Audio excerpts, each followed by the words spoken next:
یہ خود نیک آدمی تھے ڈاکٹر نور احمد. انہوں نے اپنے ایک انجینئر دوست کا ایک واقعہ نقل کیا کہ پڑوس کے ملک میں حکومت کی طرف سے کوئی نہر کھودی جا رہی تھی. کنال کہتے ہیں وہاں نہر کو. تو نہر کی کھدائی ہو رہی تھی. وہ انجینئر صاحب اس کے ذمہ دار تھے. وہ انجینئر صاحب نے ڈاکٹر نور احمد کو آ کر اپنا واقعہ خود سنایا. کہنے لگے کہ کھدائی ہو رہی تھی, ایک دن میں گیا تو میں نے دیکھا کہ مزدوروں نے کام روکا ہوا ہے اور سب ہکا بکا ہے, بالکل ایک دوسرے کو دیکھ رہے. کہتے ہیں میں نے پوچھا کہ آخر کیا ہوا, تو کافی گہری کھدائی ہو چکی تھی. اس کے اندر نیچے ایک گڑھا مل گیا تھا ان کو.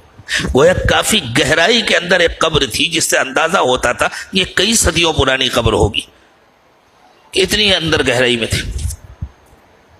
وہ قبر جب کھلی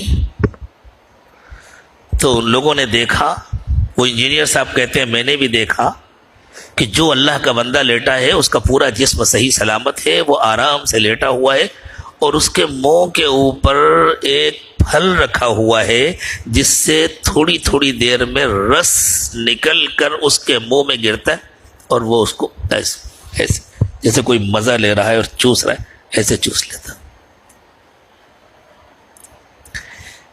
یہ ان کا آنکھوں دیکھا حال تھا. اور ڈاکٹر صاحب نے یہ واقعہ اس لیے نقل کیا کہ وہ جو انجینئر صاحب تھے ان کا ایک بیٹا دماغی طور پر کمزور تھا اور وہ اپنے اس بیٹے سے بڑے پریشان رہتے تھے انجینئر صاحب. اور انجینئر صاحب بھی کافی حد تک آزاد خیال آدمی تھے. آج کے زمانے کے لبرل جو بالکل دین بیزار, علماء بیزار لوگ ہوتے. تو وہ انجینئر صاحب نے ایک دن ڈاکٹر صاحب سے کہا تھا کہ ڈاکٹر صاحب میں اس بیٹے سے تنگ آ چکا ہوں, میں سوچتا ہوں کسی دن اس کو میں زہر کا انجیکشن دے دوں گا. تو انہوں نے سمجھایا کہ دیکھیں اللہ سے ڈریں, سب کو اللہ کے پاس جانا ہے, اس کو بھی اللہ کے پاس جانا ہے, آپ کو بھی اللہ کے پاس جانا ہے. اگر وہ بیچارہ معذور ہے تو آپ اس کو اپنا امتحان سمجھیں, اپنی آزمائش سمجھیں, اس کو سنبھالیں. لیکن وہ بڑے غصے میں تھے.